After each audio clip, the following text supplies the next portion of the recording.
किसी को पसंद आए या ना आए, पर मुझे तो बहुत पसंद आया तुमने जो भी चुना है। और मुझे बहुत प्रसन्नता है तुम्हारे कर्मों से, तुम्हारे सोच से। मुझे निराशा है तो सिर्फ और सिर्फ एक बात की, वो ये है कि इतना सब कुछ होते हुए, मेरा तुम्हारे साथ होते हुए, तुम मुझसे ही छुपने लगते हो, मुझसे ही छुपाने लगते हो, मुझसे ही पीछे हटने लगते हो, नज़रें मिलाना बंद कर देते हो। और मेरे होते हुए तुम्हारा विश्वास कैसे कम हो जाता है कि कोई तुम्हें कुछ भी बोल दे और तुम परेशान हो जाते हो। मुझे ऐसा लगने लगा है कि आजकल लगभग सारे दिन, हर दिन ऐसा होता है कि सुबह से रात तक एक ना एक बार तुम्हारे आंखों में आंसू होते हैं, और वो अच्छे खासे होते हैं। जो तुम्हें रुला रहे हैं ना, तुम याद रखो, जो तुम्हें इस स्थिति में लाकर रख दिए कि तुम्हारा आत्मविश्वास डोल जाए, तुम्हें अपनी ही काबिलियत पर शक होने लगे, तुम याद रख लेना, मेरी एक बात को याद रख लेना, उन्हें उनके लगाए आरोपों का प्रमाण मिल जाएगा कि वो कितने गलत थे, खासकर तुम्हारे प्रति। और तुम ये भी याद रख लेना कि वो सामने से आकर हाथ जोड़कर तुमसे माफ़ी मांगेंगे। ये मैं तुम्हें आज वचन देता हूँ। और पता है क्या, तुम मुझसे छुपने की कहीं भी कोशिश कर लो, ऐसा हो ही नहीं सकता। तुम्हें क्या लगता है कि मुझे एक कमरे में, पर्दे के अंदर, मंदिर के अंदर बंद कर दोगे तो मैं देख नहीं पाऊँगा क्या? अरे तुम ये भूल जाते हो कि जो वस्त्र तुमने धारण किया है ना, वो भी मेरा ही है।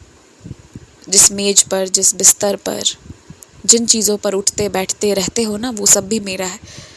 तो मुझसे भाग कर भी तुम मेरे ही पास आओगे, और कहीं जाने का कोई दूसरा उपाय, कोई दूसरा रास्ता है ही नहीं।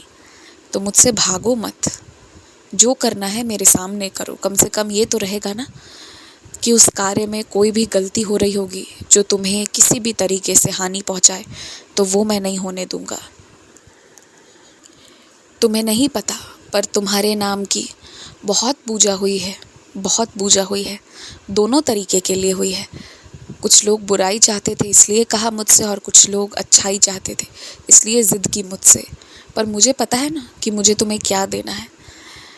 तुम परेशान इसलिए होते हो क्योंकि जो बुरा चाहते हैं उनका असर पड़ता है, पर तुम हर संकट से निकल इसलिए जाते हो क्योंकि तुम्हारे कर्म अच्छे हैं, और तुम्हारे लिए, तुम्हारी अच्छाई के लिए आराधना इतनी ज़्यादा होती है।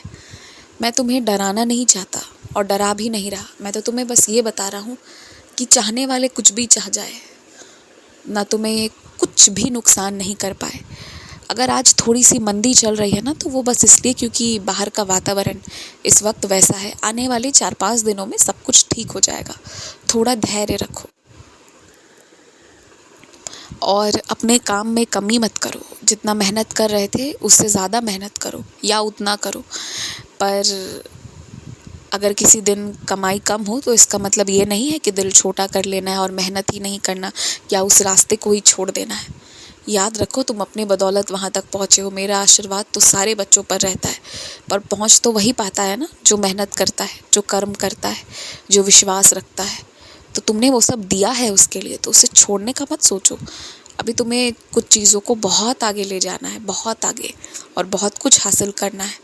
जो तुम्हारे ऊपर, तुम्हारे मेहनत पर, तुम्हारे रुपए पैसे पर नज़र लगाने की कोशिश कर रहे हैं, बद्दुआ दे रहे हैं ना, तो याद रखना वो उनके पास ही लौट जाएगा। ये भी मैं तुमसे कहता हूँ, दिख जाएगा तुम्हें, क्योंकि मुझे भी अब क्रोध आ गया है जो तुम्हें रुलाते हैं उन लोगों से। तुम बहुत खुश रहने वाले हो, तुम्हारे जीवन में नए लोग आने वाले हैं,